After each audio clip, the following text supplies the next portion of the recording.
इस कहानी की लेखिका है स्नेहा बस्तोडकर वाणी। करीब 4 साल पहले की बात है। मैं, मेरे पति अनिल और हमारा 4 साल का बेटा शांतनु एक गांव में शादी के लिए गए थे। अनिल के दोस्त की शादी हो रही थी।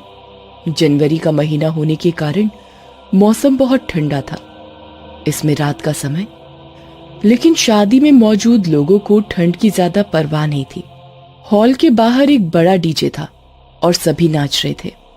हालांकि ठंड के कारण हमारी हालत और भी खराब थी, क्योंकि हमें इसकी आदत नहीं थी। वह हॉल गांव से बहुत दूर था, खुली जगह और आसपास बस्तियां भी कम थीं। रात के अंधेरे में वह जगह बहुत ही डरावनी लग रही थी। हम हॉल के अंदर मेहमानों के लिए रखे एक मोटी रजाई और कंबल में बैठे थे। वहां हमारी तरह अनिल के कुछ और दोस्त भी थे। एक दोस्त विनोद और उनकी पत्नी हमारे साथ थे। कहने की जरूरत नहीं है, लेकिन पुराने दोस्तों की बकबक से माहौल और भी रंगीन हो जाता है। हम सब बातों में उलझे हुए थे और हमारा लड़का शांतनु हमसे कुछ ही दूरी पर खेल रहा था। विनोद उसी गांव की एक पुरानी भयानक घटना सुनाने लगा। ये किस्सा लगभग 60 साल पुराना होगा। मेरी माँ का मायके इस जगह से थोड़ी दूर पर था। कहा जाता है कि एक डायन बच्चों पर जादू करके उनकी आत्मा को वश में कर लेती थी। वहां सभी उसे मंदिरा डायन कहते थे, लेकिन वास्तव में किसी ने उसे कभी देखा नहीं था। यह ऐसा था जैसे वो सिर्फ बच्चों को ही दिखती थी और कुछ ऐसा कर रही थी जिससे भी बीमार हो जाएंगे और अंततः मर जाएंगे। एक बार मेरी माँ और उसका छोटा भाई घर के बाहर आंगन में खेल रहे थे। तब वो बहुत छोटे थे, लगभग 3-4 साल के। तभी एक गरीब बुढ़िया उनके दरवाजे पर भीख मांगने आई, तो मेरी दादी उसे कुछ देने के लिए अंदर चली गई। इसी बीच बुढ़िया ने मेरे मामा को पास बुलाया और उसके कान में कुछ कहा। तभी मेरी दादी बासी रोटी ले आई और वो बुढ़िया बासी रोटी लेकर चली गई। शाम होने से ठीक पहले मामा जी सोने चले गए। तेज बुखार के साथ उन्हें छींक आने लगी। कई दिन बीत गए, पर मामा का बुखार कम होने का कोई नाम नहीं था। दिन ब दिन बीत रहे थे और मामा की हालत बिगड़ती ही जा रही थी। कितने डॉक्टर, कितने वैद्य किए, लेकिन उनकी तबीयत में कोई सुधार नहीं हुआ। घर में बीमार बच्चे को देख दादी पूरी तरह टूट गई थी। उन्हें कुछ समझ नहीं आ रहा था कि अब क्या करें।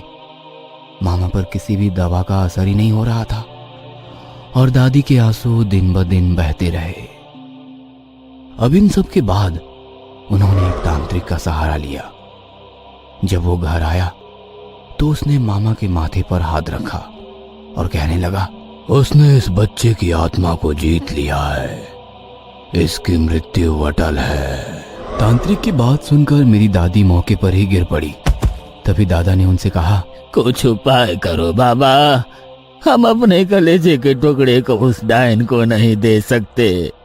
हमारे बच्चे को उस डायन के चंगुल से बचाओ बाबा। तांत्रिक ने कहा, ये कोई आम डायन नहीं, बल्कि मंदिरा डायन है। बाबा कुछ तो उपाय कीजिए, जो भी खर्चा लगे हम करने के लिए तैयार है। चाहिए तो मेरी जान ले लीजिए बाबा, पर मेरे बच्चे को उस डायन से बचाइए। मैं उसकी मौत नहीं रोक सकता, लेकिन हम उसे वापस लाने का एक आखिरी प्रयास कर सकते हैं। ऐसा कहते हैं कि मौत की रात वो छोटे बच्चों का शव कब्र से बाहर निकालती है और उसमें प्राण डालकर उसे जिंदा करती है और फिर उसके प्राण वो अपने साथ ले जाती है। तांत्रिक ने जैसे बताया वैसे ही मेरी मामा की कुछ ही घंटों में मृत्यु हो गई। उनके पार्थिव शरीर को स्थानीय रिवाज के अनुसार कब्रिस्तान में दफनाया गया। मेरे दादा, तांत्रिक और कुछ गांव के लोग वहां कब्रिस्तान में बैठे थे।